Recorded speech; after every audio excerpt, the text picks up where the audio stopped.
Hello summoners and welcome back to ProGuides. My name is Kellen and today we have a brand new mid-patch analysis video for patch 9.10. Today I'll be going over all of the new strongest champions using some fresh statistics to give you the most accurate and best tier list available. Guys, we always encourage all of our viewers to comment on our tier list and champion placements and say hey if you agree or disagree with us on certain champion picks and where we've placed them. Also, we've heard your feedback and we've added a new feature to our tier list, which is the D tier. A lot has changed since the beginning of patch 9.10 and there's so much to cover, so let's get right into the video. Starting off with the top lane, I do want to mention that there is a brand new top lane course on ProGuides.com where you can learn to become that unstoppable split push threat. This course has everything you need to know about laning in the top side of the map and can help increase your rank significantly, so make sure you check out that link below. The top lane tier list for our mid-patch analysis video has a lot of changes and adjustments. There were not a lot of balance changes made to top laners in patch 9.10, but our lists have been altered drastically due to the new addition of our D tier. Sitting at the very top of our tier list in S+ tier, we have Aatrox the Darkened Blade.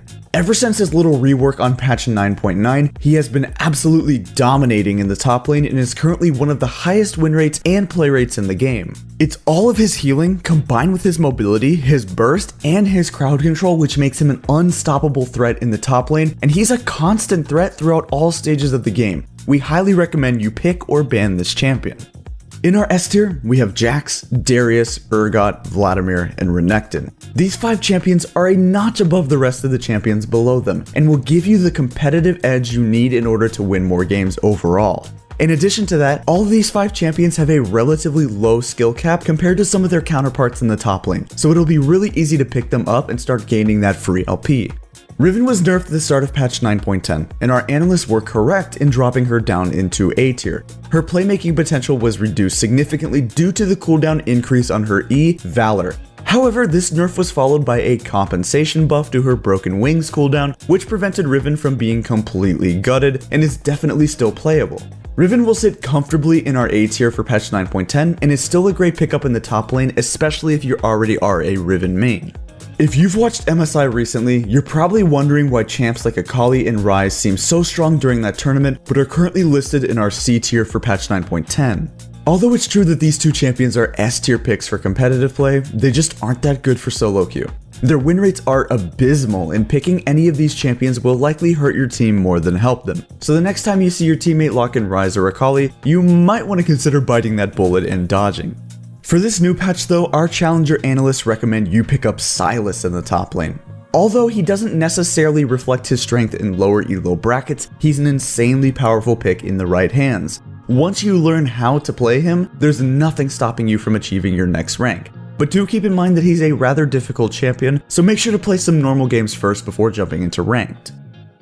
Alright, on to the jungle. The jungle tier list once again sees a ton of changes in today's video. Aside from the addition of our D tier, we've changed up a lot of champion placements all around the board. In our S tier, we have Hecarim, Rammus, Karthus, Elise, and Nunu. These 5 champions are the best junglers in the game and can easily get you that free low. Try them out in your next few normal games first, and let us know how that goes down below before you jump into ranked. For Master Yi, he actually suffered a heavy blow due to the nerf on Guinsoo's Rage Blade, but he had some compensation buffs to his kit. The Wuju Bladesman received a few adjustments that help make him feel more satisfying to play and remove some of the frustrating mechanics that the player base have been complaining about for a very long time. Master Yi is sitting comfortably in our A tier for this patch, and he'll be the perfect elo stomper for gold or below. Ivern has been making a comeback recently due to the Scuttle Crab spawn timer change. He's been thriving in this meta due to those fast clear times and easy invades, and Ivern is a strong candidate to make the push into A tier next patch, and we'll be sure to keep a very close eye on him.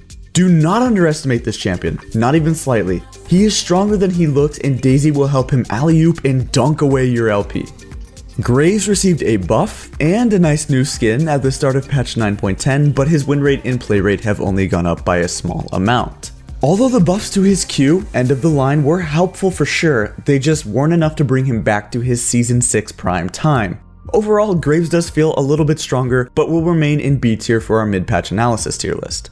For this patch, our challenger analysts recommend you pick up Nunu in Willump and Hecarim in the jungle. These 2 champions are placed in our S tier for a reason because they are so strong right now. Hecarim has one of the fastest clear speeds in the game, while also having an aggressively powerful gank style. Nunu, on the other hand, is more of a supportive jungler but also can excel in the exact same areas that Hecarim does, not to mention that objective control. Next up, let's move on to mid lane. The mid lane tier list sees a few changes compared to the one we had previously. In our S tier, we have a brand new member, Aatrox. It's no surprise Aatrox so high up on our tier list because we've already placed him in the S+ tier for top lane. The other 5 members of our S tier are Ahri, Vladimir, Zed, Malzahar, and Talon. Zed received a nerf not too long ago, but still has over a 50% ban rate and a 50% win rate. He's one of the best champions for solo queue right now because a lot of players don't understand how to beat him.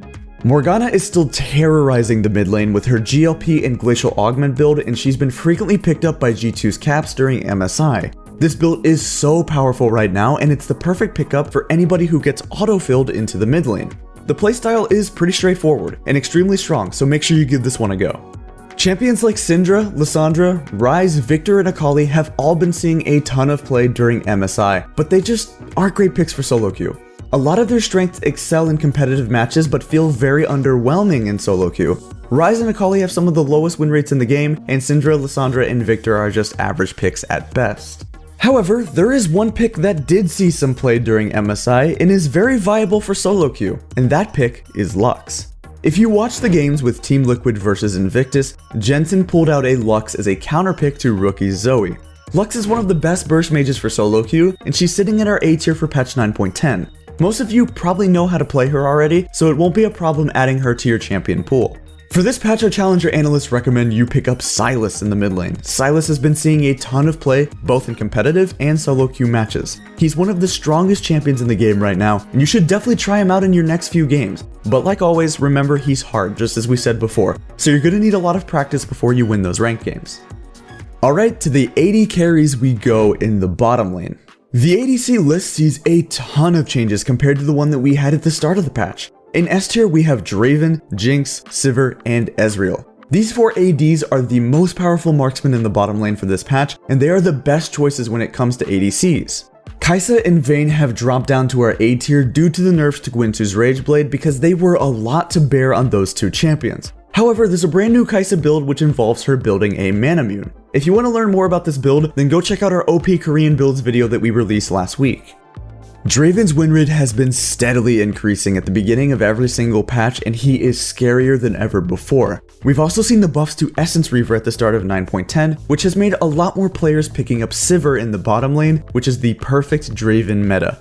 On top of that, Kai'Sa has been building tier, and Vayne's early game has gotten so much weaker, making Draven the best AD carry for solo queue. Jinx is still a disgustingly powerful pick for patch 9.10 because her cleanup potential and late game scaling is so strong, and you can easily 1v9 games with her on a few items. A lot of players always write her off and basically forget about this champion, so make sure you hit them with the surprise OP sleeper pick. Our challenger analysts recommend that you pick up Ezreal on the bottom lane for patch 9.10. He did recently receive some indirect buffs from the Manamune changes, and he now has one of the highest pick rates in the game. On top of that, he has always been a safe pick, and he has an easy playstyle which will help you be more consistent. Okay, let's move on to support. The support tier list has some drastic changes in our mid-patch analysis video. Sitting at the very top, we have Nautilus in S+ tier.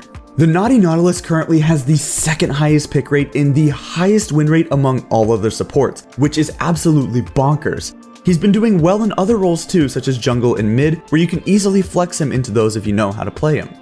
Thresh is once again sitting in our S tier for this patch. Thresh is one of the best supports to pick up regardless because he's always relevant in the meta. He provides pick potential, peel, burst, utility, making him viable in all situations.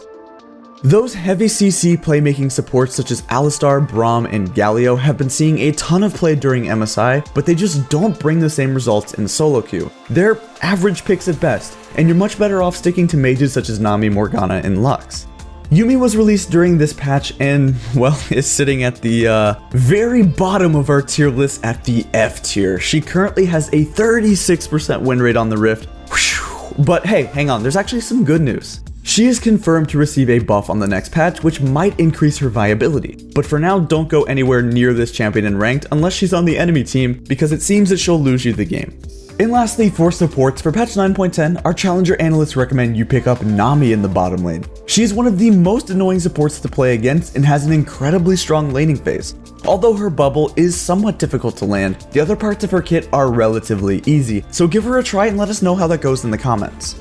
Alright guys, that's gonna be it for our mid-patch analysis video for patch 9.10. If you enjoyed this video, then leave a like, comment, and subscribe to our channel to be notified of our next video. Also, be sure to check out our previous videos on the 6 best jungle paths and OP Korean builds for 9.10 if you always want to maximize your chances at winning. Check out our website using the link in description and go over to ProGuides.com for free content and guides that were made by your favorite pro players. Thank you for watching, and I'll see you on the Rift.